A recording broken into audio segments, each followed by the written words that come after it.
So I'm just going to introduce our speakers briefly and then describe a little bit more about how the flow of the next hour and a half works, and then we'll get down to the presentations itself.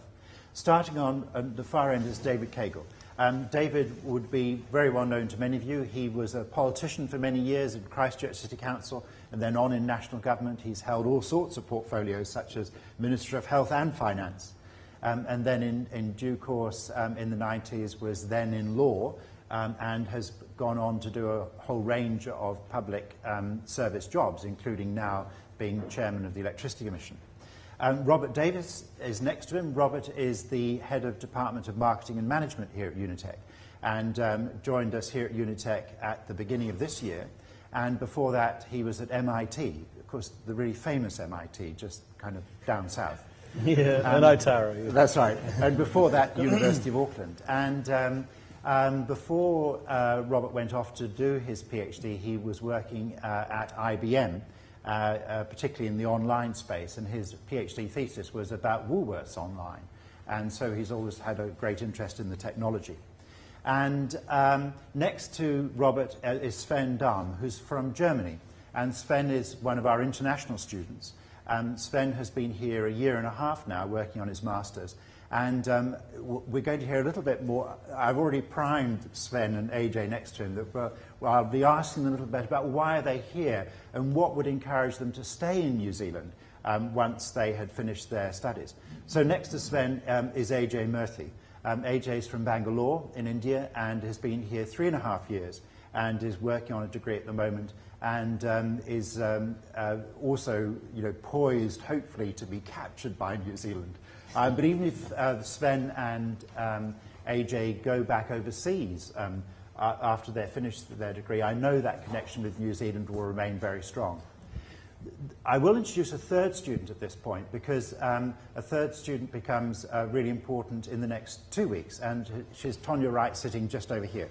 Now, Tonya, the way we're working this is that between the three of them, we get two students a week.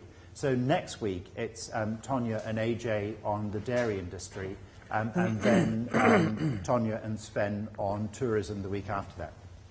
And then next to AJ is Rick Boven. Rick is the director of the New Zealand Institute, and before that has had a long and distinguished career in management consultancy, a lot of it with Boston Consulting, running the practice here in New Zealand, and a long academic pedigree as well, and worked with lots of major companies here in New Zealand and overseas as well.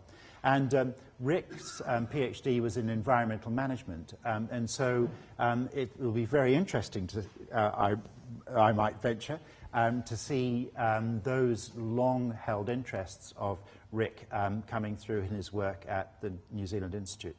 And I suppose it's only appropriate I should introduce myself, or somebody wanted to introduce me. Stig introduced me.